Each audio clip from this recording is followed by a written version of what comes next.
There will be times when glancing at the memory where we're trying to only get a tiny little piece of the memory, right? So let me give some examples. If in this part of the memory, your father's saying, "You are so stupid," our goal is to just get the yup, just a single frame. We want to get just a single tiny bit of it. But of course, that's not how trauma wants to come. Trauma doesn't want to come in little bitty tiny measured pieces. That's not how we're used to doing it. We're used to ziplining into the deep end of trauma when we do activate it on purpose. So what we're doing here is very, very, very different. What that means is that it's very likely that some overactivation is going to happen. And when we do overactivate, a lot of where that's going to go is in our body. So if we're sitting here again with our metaphorical catcher's mitt and we're opening that door and whatever comes out, we're going to catch it. Catchers wear like whole body armor because one of the things that happens if you're sitting there and people throwing balls at you 100 miles an hour, sometimes they're going to miss. So in that case, we need the ability to very quickly get distress out of the body. Not because distress is a problem necessarily in life. As a matter of fact, a lot of times we want to help clients get in touch with their emotional responses in their body. Distress is a problem in flash approaches because the active ingredient is having an experience that is different than the expectation in the bad memory. And if your body is having an experience that is in line with or congruent with the expectation in the bad memory, that's a problem. Anytime you have significant distress in your body, a distress that you would rate above a 1 or 2, we need to stop. And in this group, while other people are doing their next round in the calm scene, you need to be doing vacuuming instead, right? You need to be shop vacuuming that out, maybe doing a little bit of grounding, maybe engaging with your warm or cool drink. And then if you can, get that distress down, pick it up on the next round. So it is absolutely okay to, as a matter of fact, it's essential. What we don't want to do is have you sitting with distress. This should be very, very minimally distressing. And if it's distressing at all, we stop. We do not go forward. If this isn't painless. If this way of working isn't painless, don't go forward or harm may occur.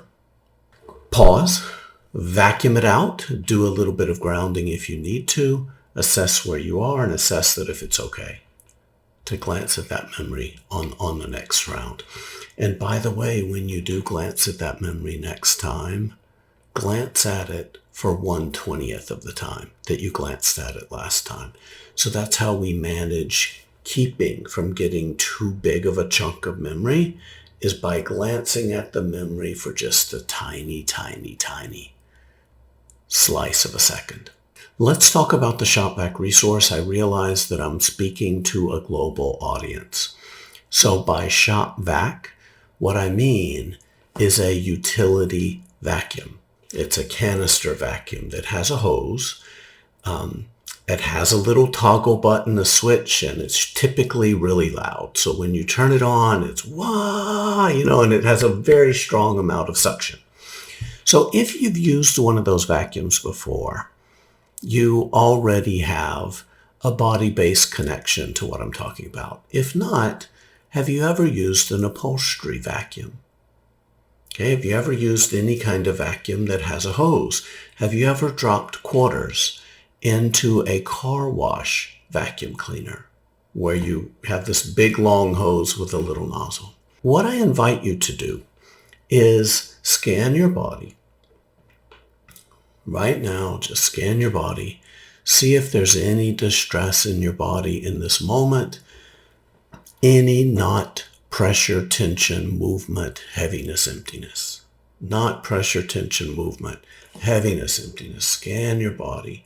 And if you find any, even a little bit, drop quarters in or turn on the little switch on your shop vac and just notice. And in your imagination, notice the pressure of that and then just move it. Don't let it touch your skin. Don't let it pull your skin.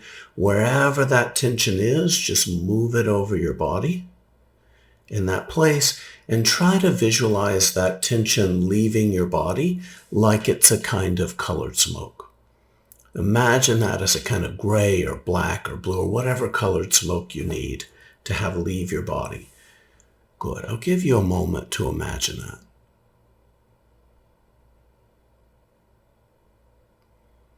You don't have to get it all. But if you can see some of that going into that shop vac hose, good.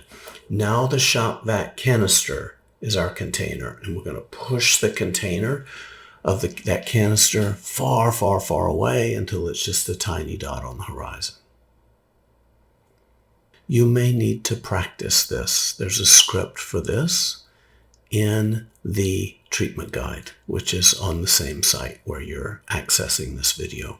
So keep trying that shop vac resource. It is a very handy resource when we need to kind of get a little bit of the stress out of the body quickly.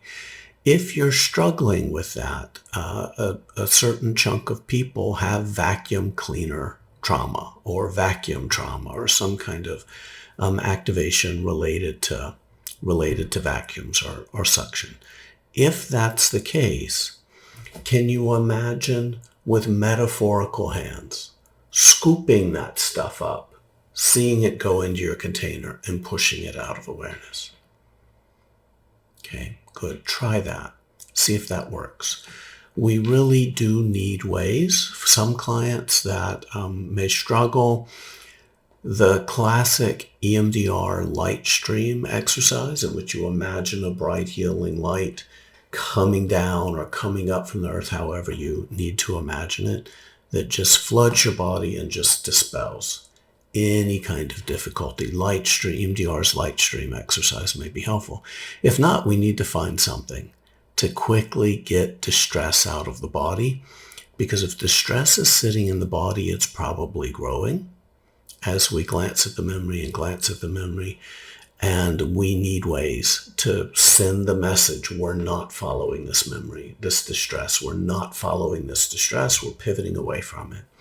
So give that a try, see how it goes. Again, if you're a therapist, check out the script for language for how we do this.